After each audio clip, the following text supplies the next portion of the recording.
আরে সবাই তো রেডি, এখনই গাড়ি ছেড়ে দিচ্ছি। আরে তুই কিভাবে গাড়ি ছাড়বি? এই নে তোর গাড়ির স্টিয়ারিং এর মধ্যে আমি তালা লাগিয়ে দিলাম, এখন দেখবো তুই কিভাবে যাস। এই তাড়াতাড়ি চলো, আমার তো অফিস দেরি হয়ে যাবে। এখনই আমি চালিয়ে দিচ্ছি, একটু দাঁড়াও, এখন স্টার্ট দিয়ে দিচ্ছি। আচ্ছা যা, দেখি তুই কিভাবে আজকে গাড়ি নিয়ে যাস। সেই আমি এখানে বসলাম, আজকে দেখবো তুই কিভাবে গাড়ি নিয়ে যাস। এখানে আমি বসলাম। দাঁড়াও দাঁড়াও, আমি একটু বাইরে যেতে হবে, একটু ভাই সাইড দাও। আবার কি হলো তোমার? আরে ভাই আমার তো বাথরুম ধরেছে, আমি একটু বাথরুমে যেতে হবে, নাহলে এখনই এটা আমি বাইর করে দেবো। ভাই ঠিক আছে, যাও যাও যাও, তুমি বাথরুমে যাও, কিন্তু আমাকে কিছু বলতে পারো না, এখন কিন্তু তোমাদের জন্যই সমস্যা হচ্ছে। তো ভাই আমি চলে এসেছি, এখন গাড়ি ছাড়ো। আয় হ্যাঁ, এটা কি হলো? আমার গাড়ি স্টিয়ারিং এর মধ্যেই তালা লাগিয়ে দিল কে? এ ভাই ওর গাড়ির স্টিয়ারিং এর মধ্যে তো তালা লাগিয়ে দিয়েছে, তাড়াতাড়ি আমার গাড়িতে চলে আসো। আরে ভাই ঠিক বলছে, চলো চলো তার গাড়িতে আমরা চলে যাই। আয় হায়, এ আমার গাড়ির মধ্যে এটা কি হয়ে গেল? এখন আমার কি হবে?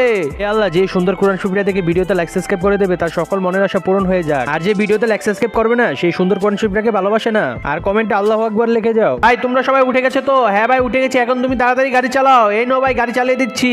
আয় হ্যাঁ, এটা কি হলো? দেখি তো পিছনে যে কি হলো। আয় হ্যাঁ, এটা কি? আমার টায়ার তো পাঞ্চার হয়ে গেছে। আরে ভাই কি হলো? আরে ভাই আমার তো টায়ার পাঞ্চার হয়ে গেছে। দাঁড়াও দাঁড়াও, আমি এখন টায়ার পাঞ্চার ঠিক করে নিতেছি। আরে না না ভাই, আমরা চলে যাচ্ছি। এই নো ভাই, তালাটা খুলে দিলাম। আচ্ছা ঠিক আছে ভাই, আমরা তো চলে এসেছি, আমরা ওই গাড়ি আর যাবো না, আমরা তোমার গাড়িতে চলে এসেছি। আচ্ছা ঠিক আছে ভাই, তাড়াতাড়ি গাড়িতে উঠো। এই জন্যই মানুষ বলে লুপ করতে নাই, আজকে লুপ করার কারণে আমার সব কাস্টমার চলে গেল।